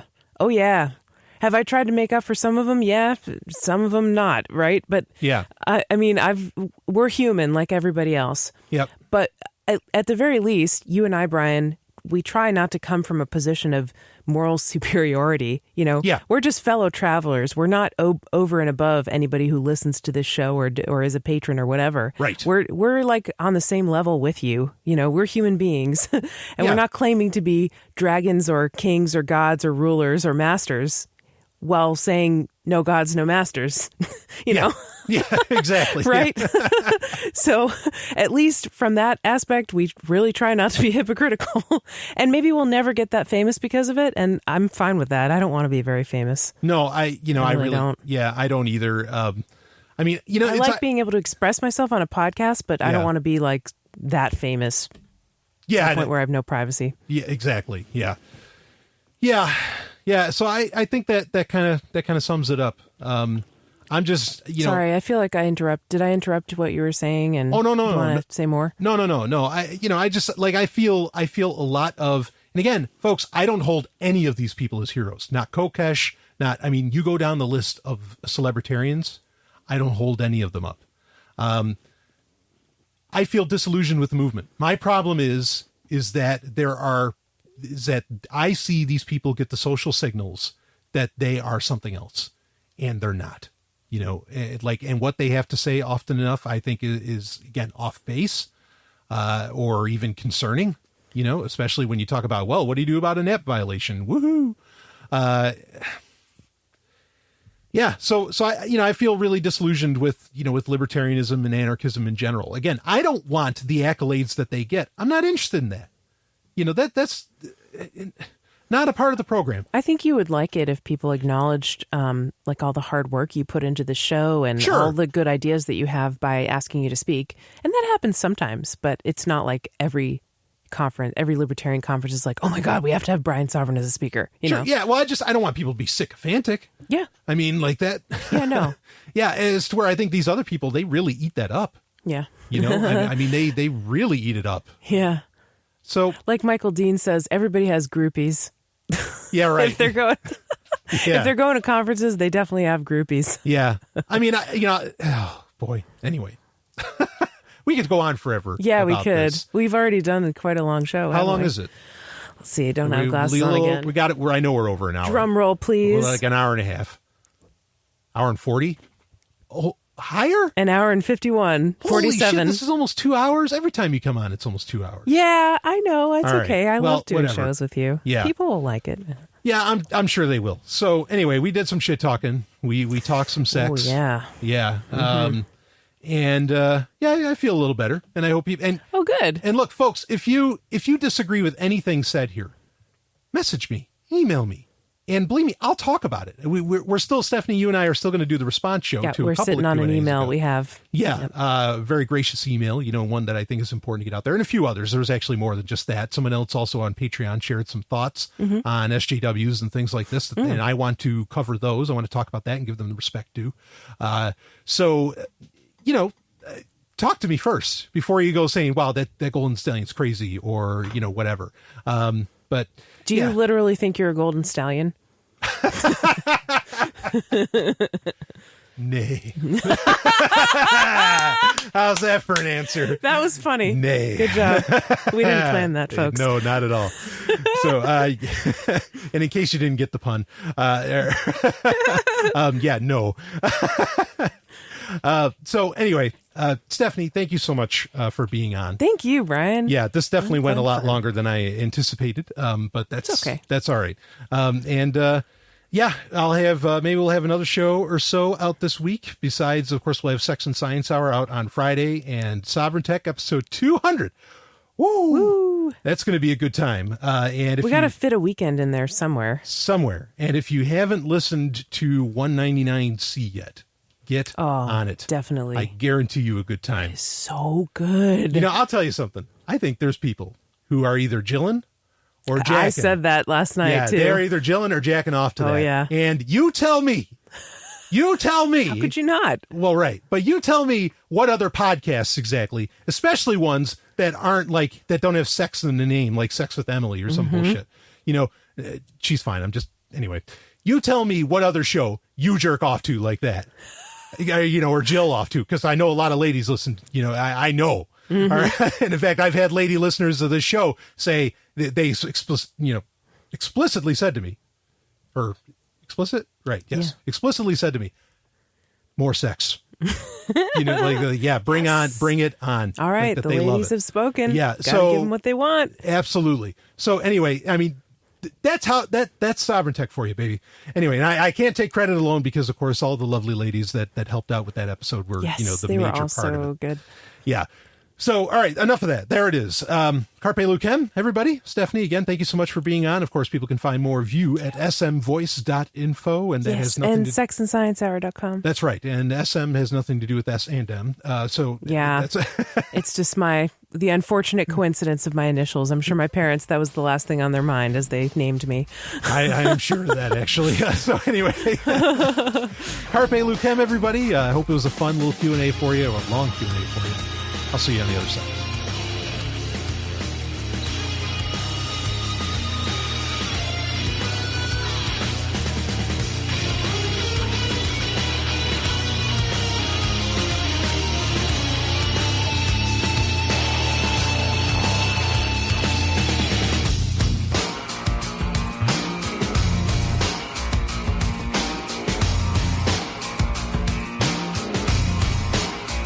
You just experienced Sovereign Tech. Go to sovereigntech.com, that's SOVRYN tech.com, and connect with us there. Find links from today's show and catch our podcast feed. Sovereign Tech is copy heart. Copying art is an act of love, and love is not subject to law. So please share the show however you like. Welcome to the evolution.